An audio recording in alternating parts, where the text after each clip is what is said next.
There is no doubt better could have been done and can be done in Barbados. A country that demonstrated the courage to make tough decisions in the past has fallen over the last 8 years as Prime Minister Stuart and his cabinet avoided critical decision-making at every stage.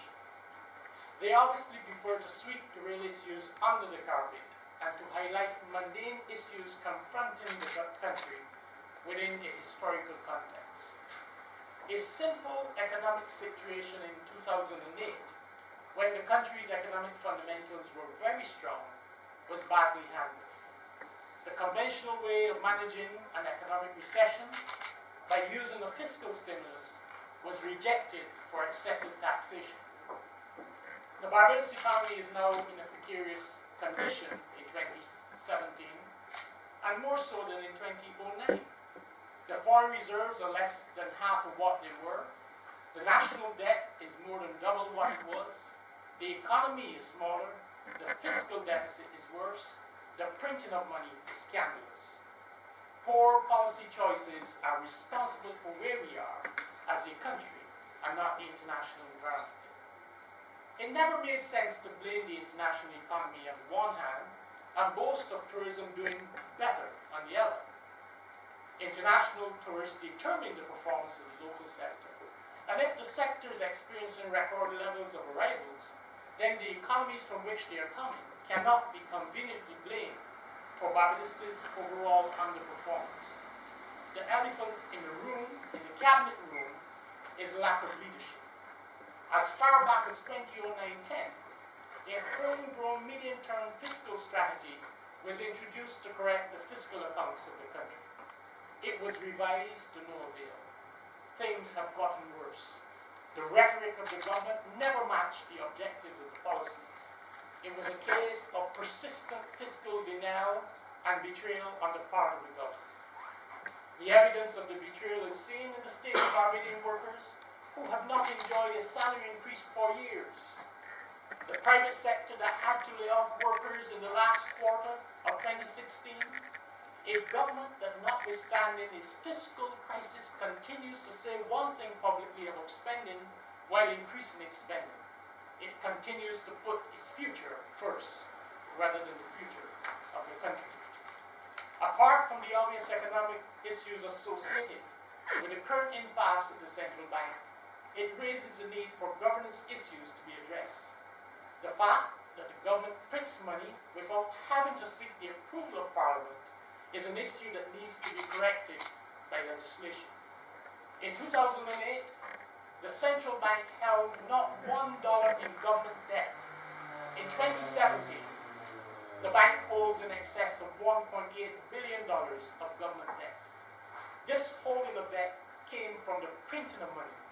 It makes no sense going forward for the Parliament of Barbados to approve the spending of money by way of the annual appropriation bill, while the central bank is accommodating the spending of government by printing money that the same Parliament has not approved. There's need for change. Confidence to do it. We believe that we have the team, we have the policies, we have the prescription, we have the energy. What we have not had in this country, Corey, is access to the media. And thank God for the improvements in technology. Because had we had access to CBC, and had we had free access to the media, including the print media who chooses 2-3 inches out of 45 minutes of a press conference, had we had those things, Barbadians would better understand what are the solutions and what are our mindsets, and would not therefore be asking what are the solutions. This party produced a covenant of hope and launched it in May last year, Clyde, and it sets out in very clear terms not only what our principles are, but what our vision is. And we have over and over set out policy prescriptions. Kerry, you have spoken in Parliament, I have spoken in Parliament, all of us. And the reality is therefore that, let us put that one side, a time will come when we will address the specific details of alternatives. But what we do know is this, that we cannot continue. Since 2008, we said we cannot tax our way back to growth in Barbados. We also said again in 2013 that we needed to stop the printing of money. We said what Clyde said just now about the amendment to the legislation in a press conference in October 2013, and also pointed out that the governor of the central bank should have been highlighting to the Minister of Finance the monetary instability. So all of these things will come forward. But at this stage, what is necessary? To stop the government from making and digging a deeper hole. Because nobody ever predicted that we would now have a situation where there is a war between a Minister of Finance and a governor of the central bank. 2 months ago, that was not on the radar whatsoever. And if we continue with a Prime Minister who displays the kind of callous indifference that he displayed on the weekend, God knows where we will be in 3 months' time or 6 months' time. And that is why we say Barbados can no longer carry the weight of the indifference and the incompetence of the Prime Minister and this government.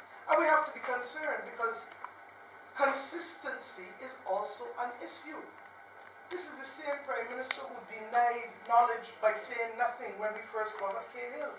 This is the same Prime Minister who on the eve of the last election went in St. George, Lower State, to be precise, and said he would not be sending home a single person, went to Barbados Community College and said he would not be dealing with the charging of fees. So we have first to send a message to the government, particularly as it prepares for the annual estimates of expenditure and revenue, that do not go preparing and spending for an election and making our national condition worse.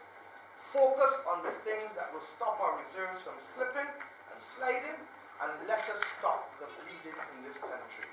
When the time comes for the government to call an election, you can bet your bottom dollar for it, we are going to give you every possible alternative and solution.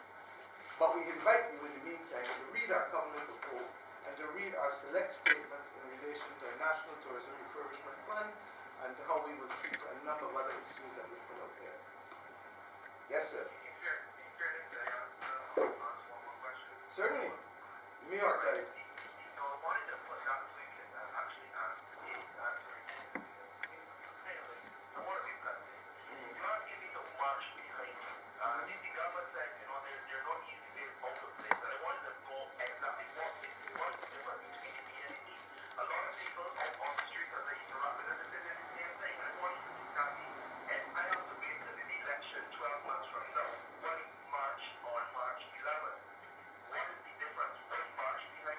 But let's deal with two different things, Corey. First of all, you march because you send a signal to stop the rot and stop the decline. In 2014, Corey, you got on the calling program and spoke out against something called a solid waste tax, correct? Correct. Is that a part of the law of Barbados now? Is it being collected by the government of Barbados? No. No. Because this government responds to one thing and one thing alone. Not the opposition speaking, but the people of Barbados standing up, because this government is entirely consumed with its political survival. And it's something clearly that they have inherited, because Mr. Sanford told us in the early 1990s that he is not going to commit political suicide ever. And they have clearly exhibited that, as you heard from Clyde, where they're concerned with their future and not the future of the country. Now, if Barbadians are to have a Barbados by the time an election comes along, because this government is, as I said, limping its way to a constitutional stipulated finish line, then Barbadians have to stand up and express their disgust and say to the government, do not go spending our money in a lot of political campaigning and frolicking, and then we find out that we are going to be in a far worse position 12 months from now than we are today. So that's the first thing in relation to why march, why express your disgust. It is only when Bajans put their selfies up on the potholes that Michael Ashley bestirred himself to go and get some people to throw asphalt into some holes, and not even properly. It is only when Barbadians have stood up and spoken that this government has taken notice. In relation to the difference between the two parties, you know, this is a matter that, if there's one thing that's hurt me in public life more, there's nothing that's hurt me more than this. Because to be compared with a group of people that have nothing to show, and that have shown consistently that they do not care about people. Let me give you one example for the people of St. Michael. Between 1998 and 2008, the Barbados Labour Party facilitated the transfer of over 3,000 properties across St. Michael, Christchurch and St. James at the price of $2.50 per square foot to families who would otherwise have to pay between $10 and $15 a square foot for that property. This government, since 2008, has done less than 300. This government has determined that it is prepared to sacrifice the dreams of young Barbadians by charging fees at the University of the West Indies. The Barbados Labour Party has said, we will not charge fees because this is a $35 million problem in a $4 billion budget. The Barbados Labour Party has also said that we do not believe that you can get out of this problem by taxing your way out of it, and that there must be growth, and that there are other ways to facilitate growth in Barbados besides tax and spend. That how you regulate, how you legislate, how you empower, and that if we're going to sell off state assets, by the way, you don't sell off state assets by replacing a government monopoly with a private sector monopoly. So you don't consolidate wealth. And in an environment where the banks are only giving people less than half of 1% in interest, 10 and 15 cents for every $100 per year, that we have to find opportunities to be able to give Barbadians a return on their savings. So if we had to give out desalination plants now and to award desalination plants, they couldn't go to a single individual. That single individual would have to raise funds and financing from the Barbadian public and would have to give some equity of at least 40-45% to ordinary Barbadians, rather than a handful of people continuing to be consolidated into wealth in this country. I hope I've given you 3 or 4 reasons, but I welcome the opportunity for us, Kerry, Dale, George, Pai, Jerome, all of us, to speak to the fundamental differences between a Barbados Labour Party. And let me leave you on this one. Between 1974 and 1976, the Democratic Labour Party presided over economic decline in this country. Between 1991 and 1994, the Democratic Labour Party presided over economic decline in this country. Between 2008 and 2016, the Democratic Labour Party has presided over the decimation of the Barbados economy.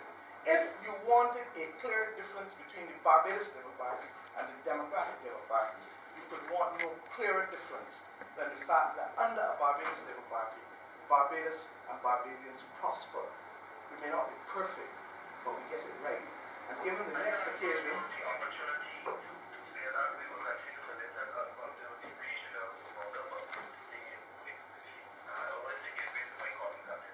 thank you.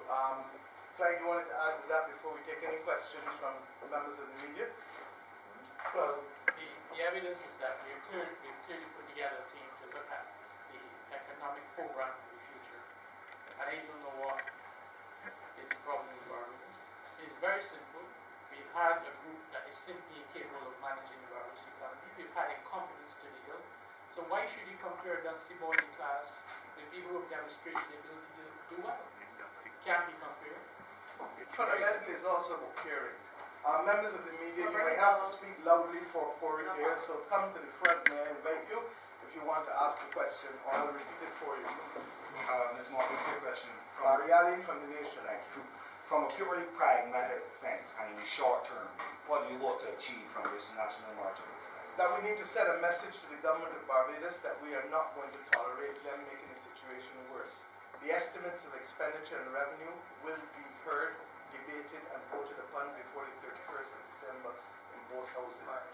March. 31st of March. This government has shown that it is sensitive to the protestations of the general public. Barbadians need to come out in their numbers and express their disgust, whether it is that they want government to spend money on the potholes and on the school meals for their children instead of building grandiose projects at Vaucluse, a 5-story building for $28 million when you cannot even spend $12 million on 35 garbage trucks to collect garbage and have money left over to fix some of these other things in the country. So we need Barbadians to stand up and send a message, because the rate of decline, as Clyde will tell you, both in respect of our reserves and in respect of the fact that our deficit this year is worse than last year.